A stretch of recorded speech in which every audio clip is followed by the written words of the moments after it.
तो आज हम डिस्कस करेंगे recently controller and auditor general of India ने कुछ एनोमलीज डिटेक्ट की है रिगार्डिंग द एनआरसी अपडेशन इन असम।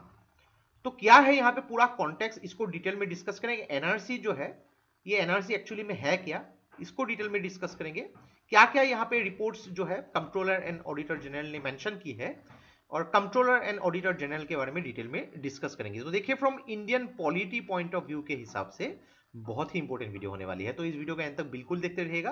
और इससे पहले अगर आप लोगों ने हमारे चैनल को अब तक सब्सक्राइब नहीं किया है तो इसको प्लीज सब्सक्राइब कर लीजिए, ताकि आने वाले ऐसे ही वीडियोस के नोटिफिकेशन इसी तरह आपको मिलते रहे। तो चलिए आज का वीडियो शुरू करते हैं। तो recently controller and auditor general of India ने कुछ लार्ज स्केल एनोमलीज जो है उसको डिटेक्ट किया है और उसको रिपोर्ट भी किया है regarding the national register of citizen, उसकी अपडेटिंग पे। तो यहाँ पे एक्चुअली देखिए कि जो एनआरसी की जो एक्सरसाइज जो है सुप्रीम कोर्ट ने एक्चुअली उसको मॉनिटर कर रही थी, और ये एक्सरसाइज जो है सब कुछ यहाँ पे एक ऑथेंटिक तरीके से जो है रजिस्टर होनी चाहिए, उसको एक्चुअली स्टार्ट किया गया था अक्टूबर 2013 में ही। तो उसके जब रिपोर्ट आए थे तो एक्चुअली बोला गया था कि लगभग 19 लाख से भी ज्यादा लोग जो है एनआरसी से बाहर है, यानी कि ये लोग जो है काइंड ऑफ इलीगल माइग्रेंट है, या फिर उनके कुछ रजिस्ट्रेशन है नहीं कि उन लोग को आसाम में जो है एक जो परमानेंट रेसिडेंट बोल सके।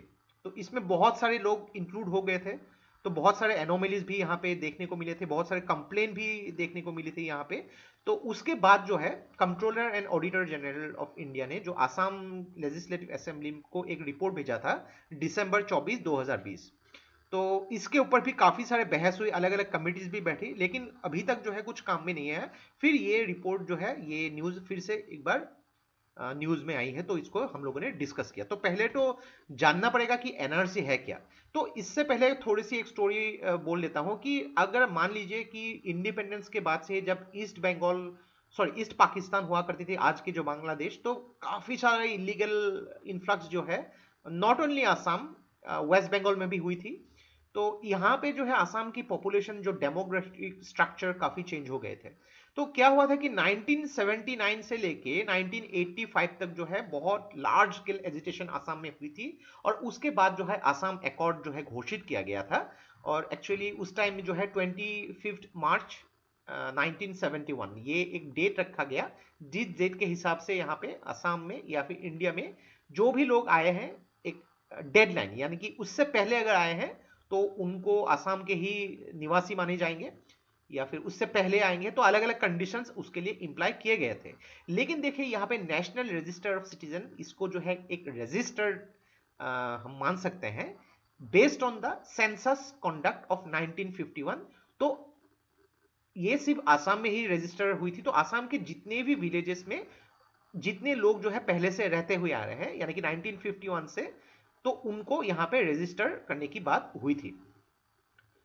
तो एक चीज देखिए कि यहाँ पे एनआरसी में जितने भी विलेजेस में हाउसेस होती है, होल्डिंग्स होती है, सीरियल ऑर्डर या फिर लिस्ट होते हैं, या फिर जो भी 1951 के हिसाब से जो भी लोग रह रहे थे, जो ऑक्यूपेंट्स थे, उनकी जो डिटेल लीगेसी डेटा कोड में मौजूद रहते हैं। तो अगर यहाँ पे लीगेसी डेटा कोड में किसी का नाम जानना हो तो डेफिनेटली 2013 में अगर इसको एक्सरसाइज करना हो तो उन लोगों के या तो पेरेंट्स या तो ग्रैंड पेरेंट्स के नाम से लीगेसी डेटा कोड को आइडेंटिफाई किए गए थे। तो देखिए एनआरसी जब पब्लिश किया गया था 1951 में, उसके बाद से ये रिवाइज नहीं हुई है। तो जो भी लोग उससे पहले यानी कि 1951 के बाद आए हैं या फिर 1971 से पहले आए हैं, उन लोग की बहुत सारे चीजें यहाँ पे मिसिंग हुई है, या फिर जो भी रिपोर्टिंग की गई है, जो भी रजिस्ट्रेशन की गई है, उसमें भी काफी सारी गलतियां देखने को मिली थी। तो एक चीज याद रखिएगा कि एनआरसी जो है अब तक सिर्फ आसाम में ही अपडेट हुई है, लेकिन गवर्नमेंट ऑफ इंडिया ने बोला है कि पूरे नेशनल लेवल में इसको जो है अपडेट होनी चाहिए। तो अगर बात करेंगे कुछ कुछ की पॉइंट्स जो controller and auditor general of India ने रिपोर्ट की है यहाँ पे, तो बोला है कि लैक ऑफ प्रॉपर प्लानिंग। तो बोला है कि 215 सॉफ्टवेयर जो है यहाँ पे हैप्पीजर्टली एडेड किए गए थे। तो यहाँ पे काफी सारे अपडेटिंग एक्सरसाइज को उसको अपडेट नहीं किया गया है, और यहाँ पे जो भी प्रोसेस फॉलो करनी चाहिए, सॉफ्टवेयर डेवलपमेंट हो गई या फिर सिलेक्शन ऑफ वेंडर, ये ऑथेंटिक तरीके से नहीं हुई है। तो यहाँ पे जो भी असेसमेंट की एलिजिबिलिटी होनी चाहिए रिगार्डिंग द नेशनल टेंडरिंग, ये प्रॉपर नहीं हुई। दूसरी बात बोला गया है कि यहाँ पे डेटा को टेम्परिंग करने की रिगार्डिंग द एनआरसी, यानी कि बहुत ही इम्प्रॉपर सॉफ्टवेयर डेवलपमेंट के तरीके से बहुत ही डेटा एक्चुअली उसको इनपुट में ही गलती हुई है, या फिर डेटा को टेम्पर करने की भी एलिगेशंस लगाए गए हैं। नेक्स्ट पॉइंट यहाँ पे बोला गया है कि इंक्रीज्ड कॉस्ट। तो ये प्रोजेक्ट जो है, कॉस्ट एक्चुअली एक टारगेट रखा गया था लेकिन उससे बहुत ज्यादा हो गया था। एक्चुअली टारगेट जो रखा गया था कि 288 करोड़ होनी चाहिए थे, लेकिन जब तक ये प्रोजेक्ट खत्म हुआ लगभग 1600 करोड़ से भी ज्यादा की यहाँ पे जो है खर्चे हो गए थे। तो यहाँ पे पूरे एक्सरसाइज में बहुत ही ज्यादा खर्चे हो गई थी। तो controller and auditor general of India की डेफिनेटली आप लोग काम ही जानते हैं ऑडिटिंग को करना, तो यहाँ पे बहुत सारे एनोमलीज को मेंशन किए गए हैं। तो थोड़ा सा यहाँ पे कंट्रोलर एंड ऑडिटर जनरल के बारे में भी बात कर लेते हैं। तो ये बेसिकली एक कॉन्स्टिट्यूशनल बॉडी है जिसको आर्टिकल 148 में मेंशन किया गया है। तो डेफिनेटली ये आपको जो है पार्ट 5 ऑफ द कॉन्स्टिट्यूशन में मिलेगा यहाँ पे। तो ये बेसिकली एक इंडिपेंडेंट ऑफिस है जो supreme audit institution of India कहलाती है यहाँ पे। तो कुछ कुछ प्रोविजंस अगर बात करेंगे आर्टिकल 149 से लेके 151, तो यहाँ पे कंट्रोलर एंड ऑडिटर जनरल के ड्यूटीज एंड पावर्स, अकाउंट्स जो है यूनियन एंड स्टेट्स और ऑडिट रिपोर्ट्स के बारे में कहलाती है।